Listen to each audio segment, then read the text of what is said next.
Ya, baik kita lanjutkan. Nah, pada arus pesan dan fungsinya dalam komunikasi organisasi, di dalam organisasi terdapat berbagai macam arus pesan dan fungsinya ya. Yang pertama adalah downward communication. Nah, pada tataran manajemen mengirimkan pesan kepada bawahannya, namanya juga downward communication dari atas nanti ke bawah seperti itu. Fungsinya apa? Ketika atasan manajemen puncak memberikan atau manajer atas ya, tingkat atas memberikan informasi atau berkomunikasi kepada bawahannya, biasanya fungsinya adalah pemberian atau penyampaian instruksi kerja. Kerjanya itu harus seperti ini, seperti ini, seperti ini. Itu memberikan instruksi dari atas ke bawah. Atau penjelasan dari pimpinan tentang mengapa suatu tugas perlu dilaksanakan. Tugas ini dilaksanakan karena ini, dan sebagainya. Produksi harus dilakukan secara higienis dikarenakan karena bla bla bla bla bla. Atau menyampaikan informasi mengenai peraturan-peraturan berlaku, khususnya di dalam organisasi, khususnya dalam perusahaan, khususnya dalam departemen tertentu.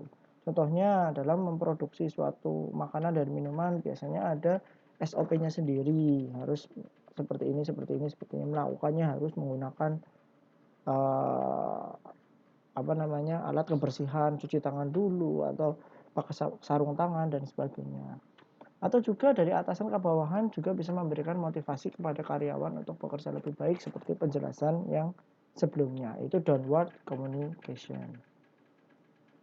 Kemudian yang kedua ada upward communication ke atas ya. Dari bawahan mengirimkan pesan kepada atasannya. Di mana fungsinya ialah pertama bisa juga di bawahan ke atasan itu menyampaikan informasi tentang pekerjaan atau tugas yang telah dilaksanakan, laporan, tanggung jawab. Bapak, ini pekerjaan ini telah dilaksanakan. Tugas dari Bapak sudah dilaksanakan seperti itu. Atau juga bisa menyampaikan informasi mengenai persoalan-persoalan pekerjaan, masalah-masalah tugas yang tidak bisa diselesaikan. Ini dari bawahan juga bisa ke atas, seperti itu. Yang kadang-kadang sering sekali kan disampaikan mahasiswa, Pak mohon maaf, ini sinyalnya nggak bisa. Mohon maaf nggak bisa ikut kuis karena sinyal dan sebagainya. Ini juga termasuk upward communication. Ada juga bisa menyampaikan saran-saran perbaikan dari bawahan, kritik ya dari rakyat kepada pemerintah itu bisa upward communication. Atau juga dari staf operasional ya yang ada di lapang misalnya kepada manajemen tingkat satu gitu ya, paling bawah misalnya.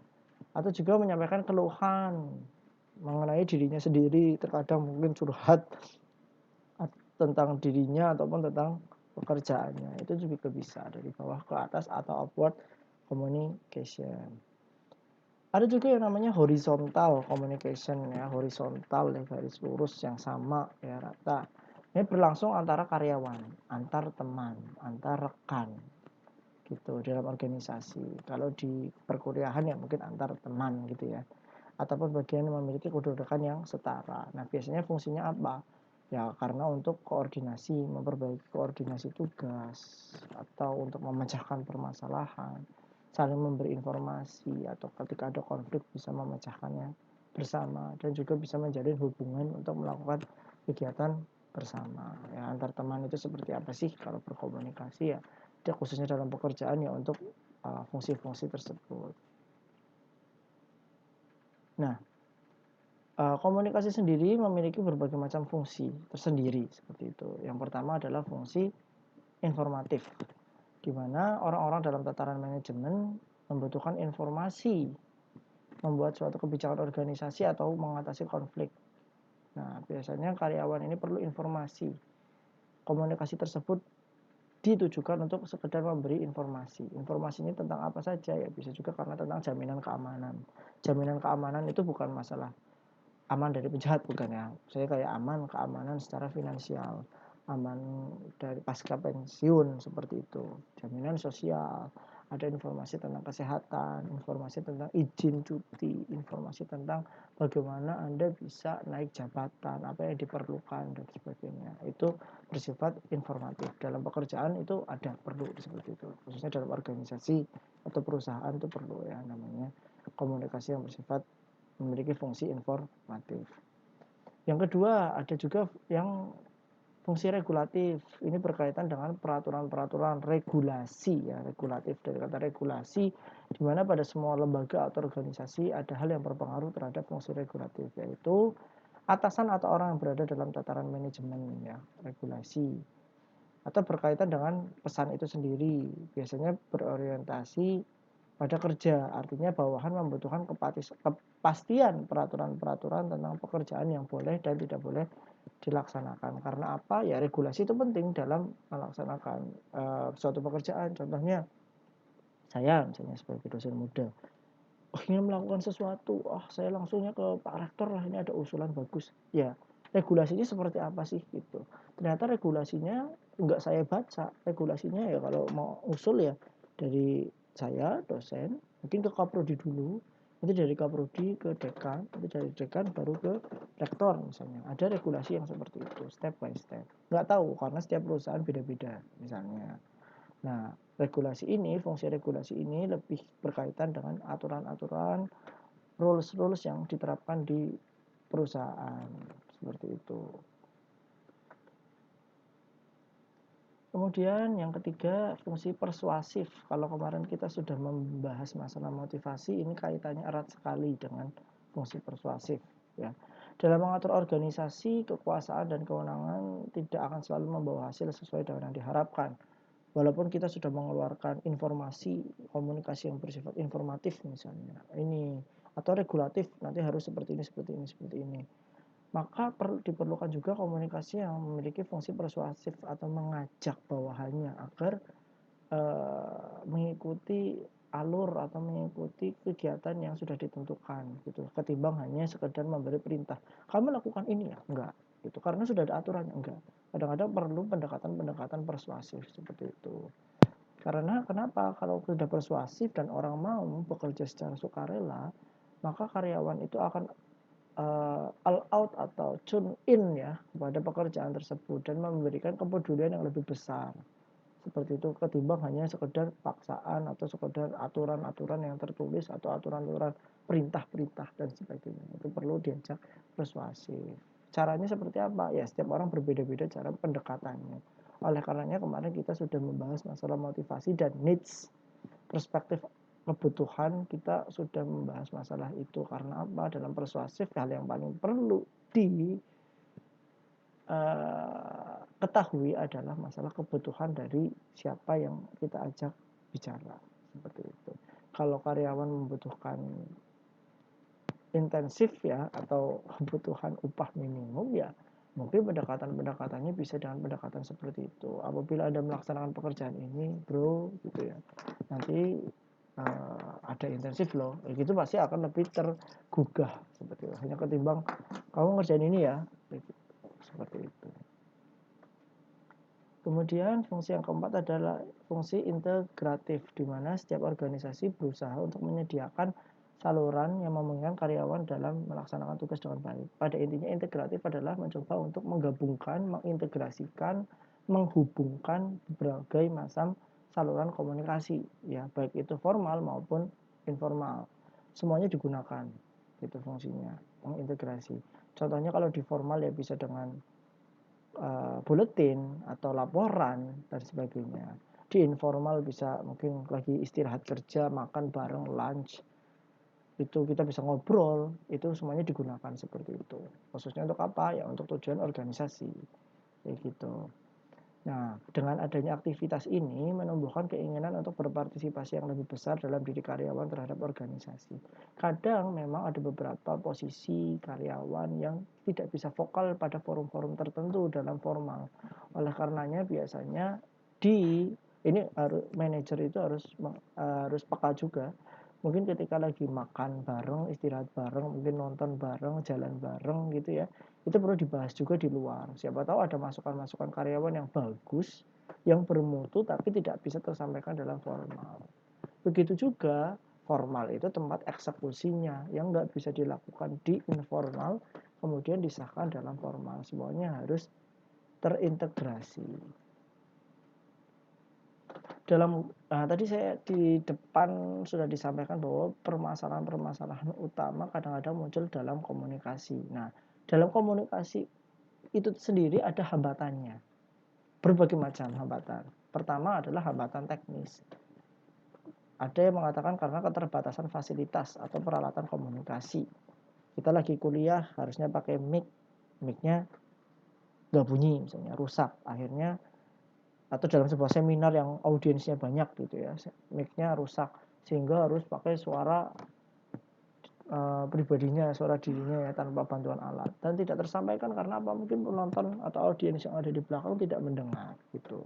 Namun menurut Crowden dan Sherman pada bukunya ya Personal Management, ada jenis hambatan teknis dari komunikasi selain peralatan. Jadi itu biasanya tidak adanya rencana atau prosedur yang jelas. Nggak ada rencana atau prosedur yang jelas ketika menyampaikan informasi seperti itu, komunikasi nggak ada. Atau mungkin adanya kurangnya informasi atau penjelasan. Ya, nanti teman-teman di sini akan membuat alat ini, tapi nggak ada informasinya. Alat ini diperoleh dari bahan-bahannya, diperoleh dari mana dan sebagainya. Ada juga kesalahan teknis, misalnya kurangnya keterampilan membaca. Ini kalau tadi dari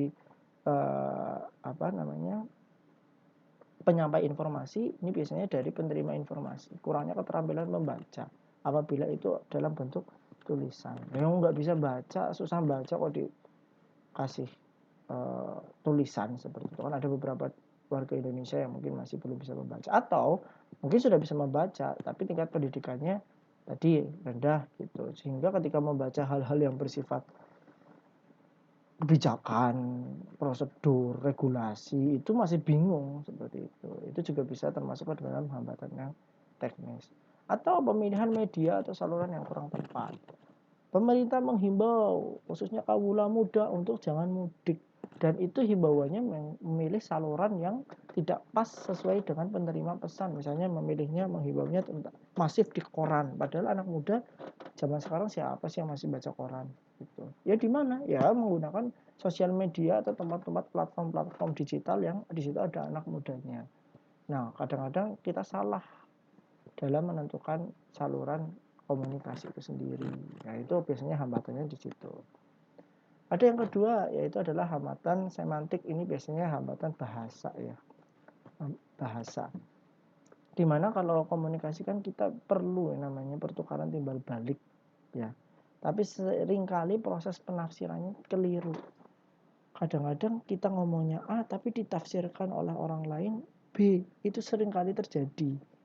Miskomunikasi ini seringkali terjadi. Oleh karenanya komunikator, pemberi informasi seharusnya harus benar-benar memilih kata-kata yang sesuai. Sesuai dengan apa? Karakteristik lah kepada penerima pesannya. Seperti tadi yang saya kasih contoh.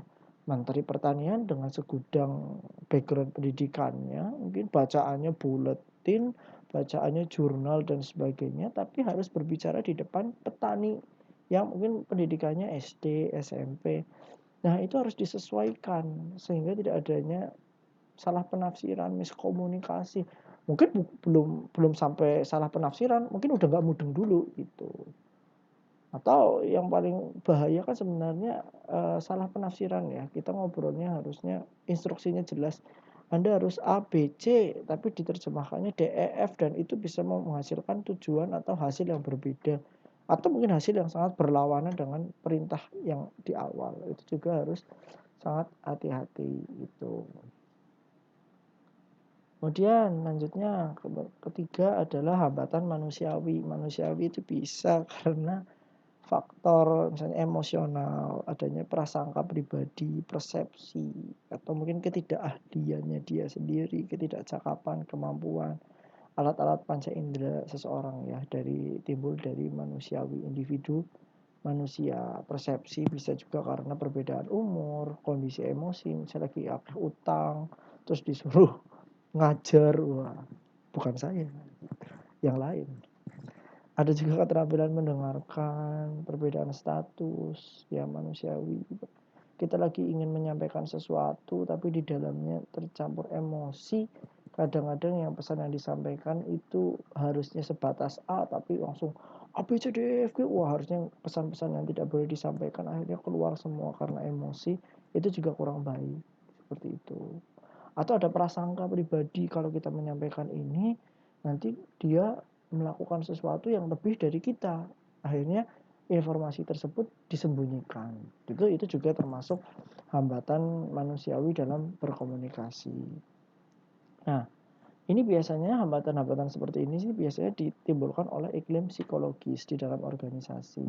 Dan iklim-iklim seperti ini dapat mempengaruhi sikap dan perilaku staf. Contohnya apa? Ya mungkin karena tekanan pekerjaan bisa, tekanan dari atasan itu bisa. Adanya hubungan yang nggak baik secara personal antar karyawan itu juga bisa. Dan itu membuat komunikasi agak terhambat. Yang tadinya sebenarnya menyampaikan komunikasi santai, ya bisa, gimana? Misalnya kalau di kuliah tugas, wes rampung urung, kamu udah selesai belum tugasnya? Tapi lagi musuhan, misalnya ada konflik, akhirnya nggak komunikasi. Harusnya tugas yang besok jadi, akhirnya molor jadi seminggu karena adanya konflik pribadi. Itu juga termasuk hambatan manusiawi. Oke, seperti itu saja dari saya. Kurang lebih mohon maaf. Nanti bila ada koreksi, kesalahan bisa atau pertanyaan bisa disampaikan di perkuliahan. Itu saja, kurang lebihnya mohon maaf. Billahi taufiq walhidayah. Wassalamualaikum warahmatullahi wabarakatuh.